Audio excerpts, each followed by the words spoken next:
Hi friends, welcome to my channel. ಇವತ್ತು ನಮ್ಮ ವಿಡಿಯೋದಲ್ಲಿ ಉಡುಪಿ ಮಟ್ಟುಗುಳ್ಳದ ಮೊಸರು ಬಜ್ಜಿ ಅಂದರೆ ರಾಯ್ತಾನ ಮಾಡಿ ತೋರಿಸ್ತಾ ಇದ್ದೀನಿ. ಇದು ಕರಾವಳಿ ಭಾಗದ ತುಂಬ ಫೇಮಸ್ ಆಗಿರುವಂಥ ರುಚಿಕರವಾದ ಸಾಂಪ್ರದಾಯಿಕ ಖಾದ್ಯ. ಇದು ಮಟ್ಟುಗುಳ್ಳ ಎಂಬುದು ಒಂದು ಉಡುಪಿ ಹತ್ರ ಸಣ್ಣ ಗ್ರಾಮ. ಅಲ್ಲಿ ಈ ಮಟ್ಟುಗುಳ್ಳ ಅನ್ನೋ ಬದನೆಕಾಯನ್ನ ಬೆಳೀತಾರೆ. ಈ ಬದನೆಕಾಯನ್ನ ಉಪಯೋಗಿಸ್ಕೊಂಡು ಮೊಸರು ಬಜ್ಜಿ ಮಾಡೋದು ಹೇಗೆ ಅಂತ ನೋಡ್ಕೊಳ್ಳೋಣ. ಈ ಇಂಗ್ರೀಡಿಯೆಂಟ್ಸ್ನೆಲ್ಲ ನೋಟ್ ಮಾಡ್ಕೊಳ್ಳಿ. ಮೊದಲಿಗೆ ಒಂದು ಅರ್ಧ ಲೀಟ್ರ್ ಮೊಸರು ತೊಗೊಂಡಿದ್ದೀನಿ, ಫ್ರೆಶ್ ಮೊಸರು. 3 ಮಟ್ಟುಗುಳ್ಳ ಬದನೆಕಾಯಿ ತೊಗೊಂಡಿದ್ದೀನಿ. ಇದಕ್ಕೆ GI ಇಂಡೆಕ್ಸ್ ಟ್ಯಾಗ್ನ ಕೂಡ ಹಾಕಿದ್ದಾರೆ. ಇಲ್ಲಿ ನಾನು 3 ಬದನೆಕಾಯನ್ನು ತೊಗೊಂಡಿದ್ದೀನಿ. ಫ್ರೆಶ್ ಆಗಿ ಕೊತ್ತಂಬರಿ ಸೊಪ್ಪು, ಅರ್ಧ ಲೀಟ್ರ್ ಮೊಸರು, ಒಗ್ಗರಣೆಗೆ ಸಾಸಿವೆ, ಹಸಿರು ಮೆಣಸಿನ್ಕಾಯಿ, ಕರ್ಬೇವಿನ ಸೊಪ್ಪು ಮತ್ತು ಬ್ಯಾಡಗಿ ಮೆಣಸಿನ್ಕಾಯಿ ಮತ್ತು ಈರುಳ್ಳಿ, 1 ಗೆಡ್ಡೆ ಈರುಳ್ಳಿ, ಹಿಂಗು ಎಲ್ಲ ತೊಗೊಂಡಿದ್ದೀನಿ. ಮೊದಲಿಗೆ ಈ ಬದನೆಕಾಯಿನ 3 ಚೆನ್ನಾಗಿ ತೊಳ್ಕೊಂಡು ಬಟ್ಟೆನಲ್ಲಿ ಚೆನ್ನಾಗಿ ಒರೆಸ್ಕೋಬೇಕು. ಈಗ ಇದೆಲ್ಲ ಪೂರ್ತಿ ತೇವಾಂಶ ಎಲ್ಲ ತೆಗೆದು ಒರೆಸ್ಕೊಂಡ್ಮೇಲೆ ನಾವು ಇದಕ್ಕೆ ಎಣ್ಣೆ ಹಚ್ಬಿಟ್ಟು, ನಾವು ಏನು ಅಡುಗೆ ಉಪಯೋಗಿಸ್ತೀವಲ್ಲ ಆ ಎಣ್ಣೆನೇ ಹಚ್ಬಿಟ್ಟು ನಾವು ಅದನ್ನು ಸ್ಟವ್ನಲ್ಲಿ ಸುಡಬೇಕು. ಇದನ್ನು ರೋಸ್ಟ್ ಮಾಡಬೇಕು. ಇದು ಉಡುಪಿ ಗುಳ್ಳ ಅಂತೂ ತುಂಬ ರುಚಿಯಾಗಿರುತ್ತೆ. ಇದ್ರ ಡಿಫ್ರೆಂಟ್ ಟೇಸ್ಟ್ ಕೂಡ ಕೊಡುತ್ತೆ.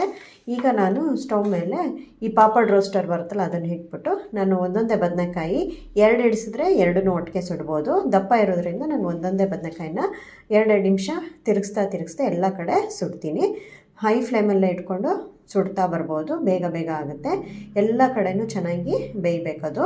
ಹಾಗಾಗಿ ಅವಾಗವಾಗ ತಿರುಗಿಸ್ತಾ ಇರಬೇಕು. ನೋಡಿ, ಈ ಥರ ಹಿಂಗೆ ತಿರುಗಿಸ್ತಾ ಬಂದರೆ ಒಂದು ಕಡೆ ಎಲ್ಲ ಬೆಂದಿದೆ, ಇನ್ನೊಂದು ಕಡೆ ತಿರುಗಿಸ್ತಾ ಇದ್ದೀನಿ. ಈ ಥರ ಬದನೆಕಾಯಿ 3 ಬದನೆಕಾಯಿನೂ ನಾನು ಸುಟ್ಕೊಳ್ತೀನಿ. 3 ಬದನೆಕಾಯಿನೂ ಚೆನ್ನಾಗಿ ಸುಟ್ಕೊಂಡ್ಮೇಲೆ ಆಫ್ ಮಾಡಿ ಇದನ್ನು ತಣ್ಣಗಾಕೆ ಬಿಡಬೇಕು. ನೋಡಿ, ಮುಟ್ಟು ನೋಡಿದಾಗ ಸಾಫ್ಟಾಗಿ ಆಗಿರಬೇಕು. ಅಂದರೆ ಒಳಗಡೆ ಬೆಂದಿದೆ ಅಂತ ಅರ್ಥ. ಮೇಲ್ಗಡೆ ಸಿಪ್ಪೆ ಎಲ್ಲ ಕರಕ್ಕಾಗಿರುತ್ತೆ, ಆಮೇಲೆ ಒಳಗಡೆ ಎಲ್ಲ ಬೆಂದಿರುತ್ತೆ. ನೋಡಿ, ಈಗ 2ನೇ ಬದನೆಕಾಯಿ ನೋಡ್ತಾ ಇದ್ದೀನಿ. ಈ ಥರ 3 ಬದನೆಕಾಯಿನ ಸುಟ್ಕೊಂಡು ಎತ್ತಿಟ್ಕೊಳ್ತೀನಿ, ತಣ್ಣಗಾಗೋದಕ್ಕೆ ಬಿಡ್ತೀನಿ. ಅಲ್ಲಿವರೆಗೂ ನಾವು ಒಗ್ಗರಣೆ ಮಾಡ್ಕೊಳ್ಳೋಣ. ಒಗ್ಗರಣೆಗೆ ನಾನು 1 ಸ್ಪೂನಷ್ಟು ಕೊಬ್ಬರಿ ಎಣ್ಣೆನ ಬಳಸ್ತಾ ಇದ್ದೀನಿ. ಕೊಬ್ಬರಿ ಎಣ್ಣೆ ಹಾಕಿದ್ರೆ ರುಚಿ ತುಂಬ ಚೆನ್ನಾಗಿರುತ್ತೆ. ಇಲ್ಲಾಂದರೆ ಮಾಮೂಲು ಎಣ್ಣೆ ಕೂಡ ಹಾಕೋಬೋದು. ಆಮೇಲೆ 1 ಸ್ಪೂನಷ್ಟು ಸಾಸಿವೆ ಸಿಡಿದ್ಮೇಲೆ ಸ್ವಲ್ಪ ಹಿಂಗನ್ನು ಹಾಕ್ಕೊಳ್ತೀನಿ. ಹಿಂಗೆ ಹಾಕ್ಕೊಂಡು ಆಮೇಲೆ 2 ಒಣಮೆಣಸಿಕಾಯಿನ ನಾನು ಮುರಿದು ಹಾಕ್ಕೊಳ್ತಾ ಇದ್ದೀನಿ. ಇದಿಷ್ಟು ಲೋ ಫ್ಲೇಮಲ್ಲೇ ಹಾಕ್ಕೋಬೇಕು. ಆಮೇಲೆ ಕರ್ಬೇವಿನ ಸೊಪ್ಪು, 1 ಹಿಡಿಯಷ್ಟು ಕರ್ಬೇವಿನ ಸೊಪ್ಪನ್ನು ಹಾಕ್ಕೊಂಡು ನಾನು 1 ಗೆಡ್ಡೆ ಈರುಳ್ಳಿನ ಸಣ್ಣದಾಗಿ ಹೆಚ್ಚಿ ಹಾಕ್ಕೊಳ್ತಾ ಇದ್ದೀನಿ. ಈರುಳ್ಳಿ ಬೇಡ ಅಂದವರು ಸ್ಕಿಪ್ ಮಾಡ್ಬೋದು. ಆಮೇಲೆ ನಾನಿಲ್ಲಿ ಖಾರಕ್ಕೆ ಒಂದು 4ರಿಂದ 5 ಹಸಿರು ಮೆಣಸಿನ್ಕಾಯಿ ಹಾಕ್ಕೊಳ್ತಾ ಇದ್ದೀನಿ. ಬದನೆಕಾಯಿಗೆ ಸ್ವಲ್ಪ ಮೆಣಸಿನ್ಕಾಯಿ ಜಾಸ್ತಿ ಹಾಕ್ಕೊಂಡ್ರೆ ಚೆನ್ನಾಗಿರುತ್ತೆ, ರುಚಿಯಾಗಿರುತ್ತೆ.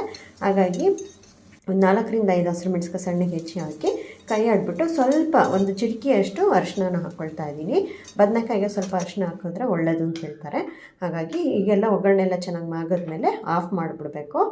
ಈಗ ನಾನು ತಣ್ಣಗಾಗಿರೋ ಸುಟ್ಟು ಬದನೆಕಾಯಿ ಇರುತ್ತಲ್ಲ ಅದನ್ನು ತಣ್ಣಗಾಗಿರೋದಕ್ಕೆ ಈಗ ನಾನು ಅದನ್ನು ಬಿಡಿಸ್ಕೊಳ್ತಾ ಇದ್ದೀನಿ. ಮೊದಲು ಆ ತುಂಬನ್ನೆಲ್ಲ ಕಟ್ ಮಾಡಬೇಕು. ಈ ತುಂಬನ್ನೆಲ್ಲ ಕಟ್ ಮಾಡಿ ತೆಗೆದು ಮೇಲ್ಗಡೆ ಸಿಪ್ಪೆ ನಾವು ಏನು ಸುಟ್ಟಿದ್ದೀವಲ್ಲ ಅದನ್ನು ಎಲ್ಲ ಬಿಡಿಸ್ಕೊಳ್ತಾ ಬರಬೇಕು. ನೋಡಿ, ಈ ಥರ ಒಳಗಡೆ ಎಲ್ಲ ತುಂಬ ಚೆನ್ನಾಗಿ ಬೆಂದಿರುತ್ತೆ. ಈಗ ಮೇಲ್ಗಡೆ ಸಿಪ್ಪೆ ಎಲ್ಲ ತೆಗೆದು ಅದನ್ನು ಎಸಿಬೇಕು. ಸೊ ಒಳಗಡೆ ತಿರುಳು ಏನಿರುತ್ತಲ್ಲ ಅದನ್ನು ತಗೊಂಡು ನಾವು ಉಪಯೋಗಿಸೋವಂಥದ್ದು. ನೋಡಿ, ಈ ಥರ ಎಲ್ಲ ಸಿಪ್ಪೆ ಎಲ್ಲ ಬಿಡಿಸ್ಕೊಂಡು ಚೆನ್ನಾಗಿ ತೆಗೆದಿಟ್ಕೋಬೇಕು. ಎಣ್ಣೆ ಹಾಕಿರೋದ್ರಿಂದ, ಸಿಪ್ಪೆ ಮೇಲೆ ಎಣ್ಣೆ ಹಾಕಿರೋದ್ರಿಂದ ನೀಟಾಗಿ ಸಿಪ್ಪೆ ನಮಗೆ ಬಿಡಿಸೋದಕ್ಕೆ ಹೆಲ್ಪ್ ಆಗುತ್ತೆ. ಅದಕ್ಕೋಸ್ಕರ ಎಣ್ಣೆ ಹಚ್ಚಬೇಕು ಅಷ್ಟೇ. ನೋಡಿ, ಈ ಥರ ಹಿಂಗೆ ತೆಗೆದಾಗ ಸಿಪ್ಪೆ ಎಲ್ಲ ಕ್ಲೀನಾಗಿ ಬಂದುಬಿಡುತ್ತೆ. ಈಗ ಅದನ್ನು ನಾವು ಒಂದು ತಟ್ಟೆಗೆ ತೆಗೆದಿಟ್ಕೊಂಡು ಎಲ್ಲದನ್ನು ಬಿಡಿಸ್ಕೋಬೇಕು. ಬದನೆಕಾಯಿನ ಸ್ವಲ್ಪ ಹೀಗೆ ಓಪನ್ ಮಾಡಿ ಎಲ್ಲ ಬಿಡಿಸ್ಕೋಬೇಕು. ಯಾಕೆಂದರೆ ಮುಂಚೆ ಎಲ್ಲ ಬದನೆಕಾಯಿ ಒಳಗಡೆ ಹುಳ ಇರುತ್ತೆ ಅಂತ ಹೇಳ್ತಾಯಿದ್ರು. ಹಾಗಾಗಿ ಒಂದು ಸತಿ ನೋಡಿ ಚೆಕ್ ಮಾಡಬೇಕು. ಇವಾಗೆಲ್ಲ ಅಷ್ಟು ಏನು ಹುಳ ಇರೋದಿಲ್ಲ, ತುಂಬ ಚೆನ್ನಾಗಿರುತ್ತೆ. ಆದರೂ ಒಂದು ಸತಿ ಎಲ್ಲ ಚೆಕ್ ಮಾಡಿ ಈಗ ನಾವು ಬದನೆಕಾಯಿ ಅದು ಸ್ವಲ್ಪ ತಣ್ಣಗಾದ್ಮೇಲೆ ಒಳಗಡೆ ಎಲ್ಲ ಸ್ವಲ್ಪ ಬಿಸಿ ಇರುತ್ತಲ್ಲ, ತಣ್ಣಗಾದ್ಮೇಲೆ ನಾವು ಈ ಕಲ್ಲನ್ನು ತೊಗೊಂಡು ಕುಟ್ಟಬೇಕು. ಇಲ್ಲ ಅಂತಂದರೆ ನೀವು ಸ್ಪೂನಲ್ಲೋ ಅಥವಾ ಫೋಕಲ್ಲೋ ಈ ಥರ ಹಿಂಗೆ ಮ್ಯಾಶ್ ಮಾಡಬೇಕಷ್ಟೇ. ತುಂಬ ನುಣ್ಣಗಾಗಿಬಿಡಬಾರ್ದು. ಈ ಥರ ತರಿ ಹಿಂಗೆ ದಪ್ಪನೇ ಹಿಂಗೆ ಜಜ್ಜಬೇಕು. ಇಲ್ಲ ಅಂದರೆ ಕೈನಲ್ಲೇ ಕಿವುಚ್ಕೋಬೋದು.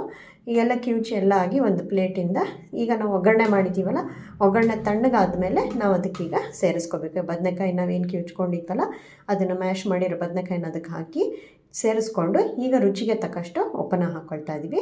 ಲಾಸ್ಟಲ್ಲಿ ನಾವು ಸಣ್ಣದಾಗಿ ಹೆಚ್ಚಿಟ್ಟಿರೋಂಥ ಕೊತ್ತಂಬರಿ ಸೊಪ್ಪನ್ನ ಹಾಕಿ ಕೈ ಎಡ್ಕೋಬೇಕು. ಈಗ ಉಪ್ಪು ಇದೆ, ಖಾರ ಎಲ್ಲ ಇದೆ, ಈ ಕೊತ್ತಂಬರಿ ಸೊಪ್ಪೆಲ್ಲ ಹಾಕಿ ಚೆನ್ನಾಗಿ ಕೈ ಆಡ್ಕೋಬೇಕು. ಇದಕ್ಕೆ ಕೆಲವರು ಹುಣಸೆ ರಸನೂ ಕೂಡ ಹಾಕ್ಕೊಳ್ತಾರೆ.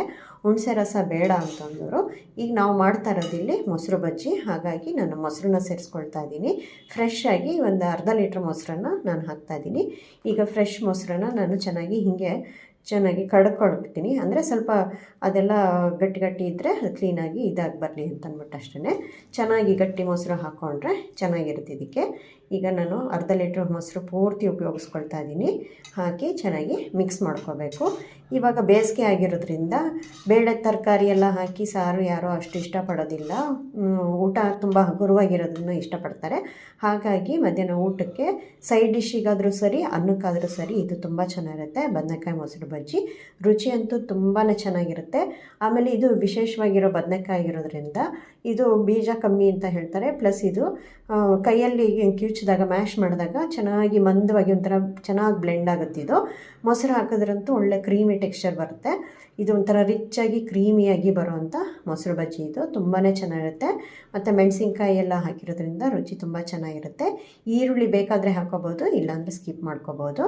ಈಗ ನಮ್ಮ ಮೊಸರು ಬಜ್ಜಿ ರೆಡಿ ಇದೆ. ಇದನ್ನು ಅನ್ನದ ಜೊತೆ ಏನಾದರೂ ತಿನ್ಬೋದು, ಇಲ್ಲ ಬೇರೆ ಊಟದ ಜೊತೆ ಸೈಡಲ್ಲಿ ನೆಂಚ್ಕೊಳ್ಳೋಕ್ಕಾದರೂ ಉಪಯೋಗಿಸ್ಕೋಬೋದು. ನಮ್ಮ ಬದನೆಕಾಯಿ ಉಡುಪಿ ಮಟ್ಟುಗುಳ್ಳ ಬದನೆಕಾಯಿ ಮೊಸರು ಬಜ್ಜಿ ರೆಡಿಯಾಗಿದೆ. ಅನ್ನದ ಜೊತೆ ತುಂಬ ಚೆನ್ನಾಗಿರುತ್ತೆ. ಕಲಿಸ್ಕೊಂಡು ಈ ಬೇಸಿಗೆನಲ್ಲಿ ತಿನ್ನೋದಕ್ಕೆ ತುಂಬ ಚೆನ್ನಾಗಿರುತ್ತೆ. ಹಗುರವಾಗೂ ಇರುತ್ತೆ. ಮಾಡೋದು ತುಂಬ ಈಸಿ ಕೂಡ, ಭಾಳ ಬೇಗ ಆಗುತ್ತೆ. ಈ ರೆಸಿಪಿನ ನೀವು ಒಂದ್ಸತಿ ಟ್ರೈ ಮಾಡಿ. ಈ ವಿಡಿಯೋ ಇಷ್ಟ ಆಗಿದ್ದರೆ ಲೈಕ್ ಮಾಡಿ, ಶೇರ್ ಮಾಡಿ, ಬೆಲ್ ಐಕಾನ್ ಒತ್ತಿ ಹಾಗೂ ನನ್ನ ಚಾನಲ್ನ ಸಬ್ಸ್ಕ್ರೈಬ್ ಮಾಡಿ. ಮತ್ತೆ ಮುಂದಿನ ವಿಡಿಯೋದಲ್ಲಿ ಸಿಗೋಣ. ಅಲ್ಲಿವರೆಗೂ take care, eat healthy. Thanks for watching.